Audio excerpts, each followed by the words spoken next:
ആലപ്പുഴയിൽ നിന്നുള്ള പരിസ്ഥിതി പ്രവർത്തക കൊല്ലക്കയിൽ ദേവകി അമ്മയ്ക്ക് പത്മശ്രീ പുരസ്കാരം. അൺസങ് ഹീറോസ് വിഭാഗത്തിലാണ് ദേവകി അമ്മയ്ക്ക് പത്മശ്രീ ലഭിച്ചത്. 45 പേർക്കാണ് ഈ വിഭാഗത്തിൽ പത്മശ്രീ പുരസ്കാരം. കുറുമ്പ ഗോത്ര വിഭാഗത്തിലെ ചിത്രകാരനായ നീലഗിരി സ്വദേശി ആർ കൃഷ്ണനും മരണാനന്തര ബഹുമതിയായി പത്മശ്രീ ലഭിച്ചു.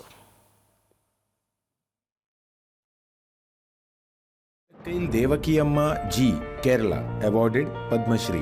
An inspiring environmentalist from Alappuzha, she transformed coastal sandy land into a thriving green ecosystem with over 3,000 indigenous and medicinal plants, including rare and endangered species, and restoring groundwater.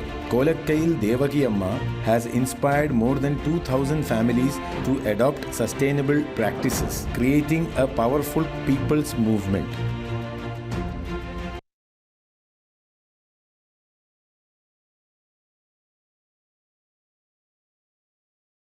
കാർഷിക വൃത്തിയിൽ നിന്ന് കാട് വളർത്താൻ തുടങ്ങിയ വനിത വനനശീകരണവും മലിനീകരണവും ഭൂമിയിലെ പച്ചപ്പിനെ തുടച്ചു നീക്കുന്ന കാലഘട്ടത്തിൽ ആലപ്പുഴ ജില്ലയിലെ കാർത്തികപ്പള്ളി താലൂക്കിലെ മുതുകുളം എന്ന ചെറിയ ഗ്രാമത്തിൽ 5 ഏക്കറിൽ മരങ്ങളും കുറ്റിച്ചെടികളും വള്ളിച്ചെടികളുമുള്ള ചെറുവനമുണ്ടാക്കിയ ദേവകി അമ്മയുടെ ശ്രമത്തിനാണ് ഇപ്പോൾ പത്മശ്രീ തേടിയെത്തിയിരിക്കുന്നത്. വിശദാംശങ്ങളുമായി അജയ് നാഥ് ചേരുകയാണ്. അജയ്, നമ്മളെ സംബന്ധിച്ചിടത്തോളം ഏറെ അഭിമാനമുള്ളൊരു കാര്യമാണ്. ഈ അൺസങ് ഹീറോസ് വിഭാഗത്തിലാണ് ഇപ്പോൾ ദേവകി അമ്മയെ ഈ ഒരു പുരസ്കാരം തേടിയെത്തിയിരിക്കുന്നത്. നമുക്കറിയാം, നരേന്ദ്രമോദി സർക്കാർ അധികാരത്തിലേറിയതിനു ശേഷമാണ് ഈ പ്രശസ്തരായ ആളുകൾക്ക് ഈ പത്മശ്രീ പുരസ്കാരം തേടിയെത്തുന്ന ഒരു സമയത്ത് നിന്നും ഇങ്ങനെ അൺസങ് ഹീറോസ് വിഭാഗത്തിലേക്ക് ഉൾപ്പെടുത്തി ഇത്തരത്തിലുള്ള ആളുകൾക്കൊക്കെ പുരസ്കാരം നൽകാൻ തുടങ്ങിയത്. എന്തൊക്കെയാണ് വിശദാംശങ്ങൾ?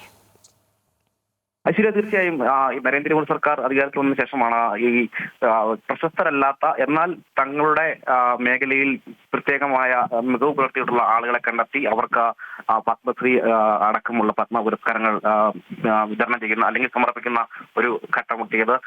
എന്തായാലും ആ ഒരു വിഭാഗത്തിൽ 45 പേരുടെ പട്ടികയിലാണ് ഈ ദേവകി ഉൾപ്പെട്ടിട്ടുള്ളത്. അൺസങ് ഹീറോസ് വിഭാഗത്തിൽ 45 പേരുടെ പട്ടികയ്ക്കുള്ളിൽ കേരളത്തിൽ നിന്നുള്ള ആലപ്പുഴ ജില്ലയിൽ നിന്നുള്ള ദേവകി ഉൾപ്പെട്ടു എന്നുള്ളതാണ്. ഈ പരിസ്ഥിതി സംരക്ഷണവുമായി ബന്ധപ്പെട്ട രംഗത്ത് സമാനതകളില്ലാത്ത പ്രവർത്തനം കാഴ്ചവെച്ചതിന്റെ ഭാഗമായിട്ടാണ് ഇത്തരത്തിലേക്ക് ഒരു അവാർഡ് ഇപ്പോൾ ദേവകി തേടിയെത്തുന്നത്. മുൻപും സമാനമായ രീതിയിൽ നിരവധി അവാർഡുകൾ ലഭിച്ചിട്ടുണ്ട്. കേന്ദ്ര സർക്കാരിന് തന്നെ നാരി ശക്തി പുരസ്കാരം ഉൾപ്പെടെ ദേവകി തേടിയെത്തിയിട്ടുണ്ട്. വനമിത്ര പുരസ്കാരം ലഭിച്ചിട്ടുണ്ട്. സംസ്ഥാന സർക്കാരിന്റെ മറ്റ് അവാർഡുകളും ഈ ദേവകി തേടിയെത്തിയിട്ടുണ്ടെന്നുള്ളതാണ്.